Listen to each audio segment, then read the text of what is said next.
మీరు ఎప్పుడైనా ఫారెస్ట్‌కి వెళ్లారా? అయితే ఈ వీడియో మీకోసం. వెళ్ళకపోతే వెళ్ళినా చూడండి.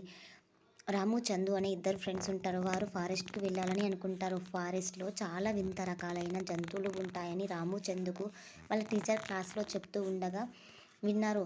ఆ మాటలు గుర్తుకొచ్చి, రాము, ఈరోజు మనం ఫారెస్ట్‌కి వెళ్దామా అని ఇద్దరు అనుకొని డాన్సులు చేస్తూ కేరింతలు కొడుతున్నారు.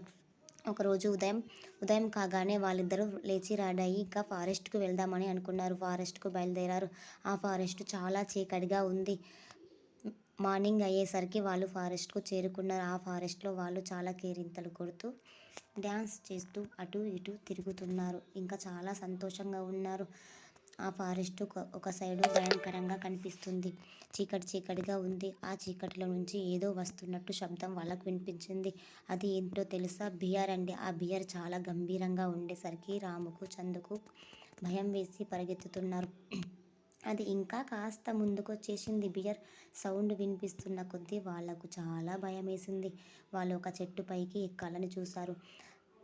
రాము పైకి ఎక్కుతున్నాడు. పైకి ఎక్కి చందు కిందనే కూర్చున్నాడు. బియర్ ముందుకు వస్తున్న కొద్దీ ఇంకా భయమేస్తుంది. రాము పై వరకు ఎక్కేశాడు. కానీ చందుకు భయమేసి కింద కూర్చున్నాడు.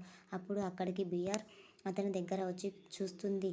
అంటుంది చందుతో, చందు, నిన్ను మీ ఫ్రెండ్ ఇక్కడనే వదిలేశాడా? చూడు, ఇదే ఫ్రెండ్షిప్లో సెల్ఫిష్ తనం అంటే అంటూ అనగానే అప్పుడు బియర్ అక్కడి నుంచి వెళ్ళిపోయింది. మళ్ళీ చందు కిందికి దిగి ఏమైంది, ఏం చెప్తుందంటే, నువ్వు నన్ను ప్రాబ్లమ్స్లో ఉన్నప్పుడు వదిలేసావు అని బియర్ చెప్పింది అనగానే, ఓ సారీ అని చందు చెప్తాడు. అప్పుడు చందు, రాము ఇద్దరు కలిసి బియర్ దగ్గరికి వెళ్ళి థ్యాంక్ యూ అని చెప్పుకుంటారు. మా ఫ్రెండ్ని ఏం చేయనందుకు థ్యాంక్ యూ, ఇంకెప్పుడు నేను మా ఫ్రెండ్ని వదిలిపెట్టా అని చెప్తారు. సబ్స్క్రైబ్